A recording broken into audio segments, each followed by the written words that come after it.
Main म्हणजे kitchen हे वास्तुशास्त्राप्रमाणे आहे, जे की आपण बघतो. बरोबर. पण ही बाल्कनी जी आहे तीच आमच्यासाठी अंगण आहे. एक वर्किंग वुमन, एक आई, एक मुलगी, एक बायको अशी सगळी नाती सांभाळता सांभाळता आपलं घरही सांभाळणं फार अवघड असतं आणि ते घर जर चांगलं आणि व्यवस्थित असेल तर अजूनच आयुष्य सुंदर होतं. त्यामुळे आपल्यासोबत मिसेस सातपुते आहेत. हॅलो, नमस्कार. खरं तर तुम्ही या वास्तूमध्ये 1 वर्षापासून आला आहात आणि ही तुमची वास्तू खूप छान प्रसन्न आहे. तुम्ही सजवली पण खूप छान आहे.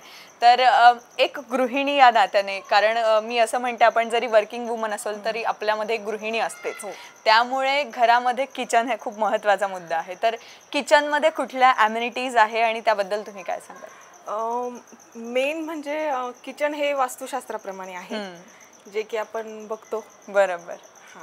आणि किचन ओटा, जो की आपल्यासाठी खूप जवळचा विषय असतो. बरोबर. तर तो खूप छान पद्धतीने केलेला आहे.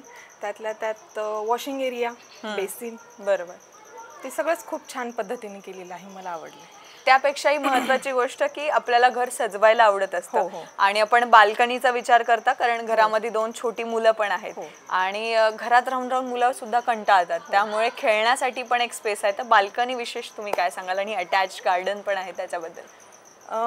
बाल्कनी म्हणजे आता कसं फ्लॅट म्हटल्यानंतर सगळ्यांना असं वाटतं की अंगण वगैरे नसतंच, पण ही बाल्कनी जी आहे तीच आमच्यासाठी अंगण आहे. त्यामुळे त्याची कमतरता भरून निघाली आणि समोरच पोडियम गार्डन असल्यामुळे व्ह्यू एकदम सुंदर आलेला आहे, जो की आम्हाला हवा होता.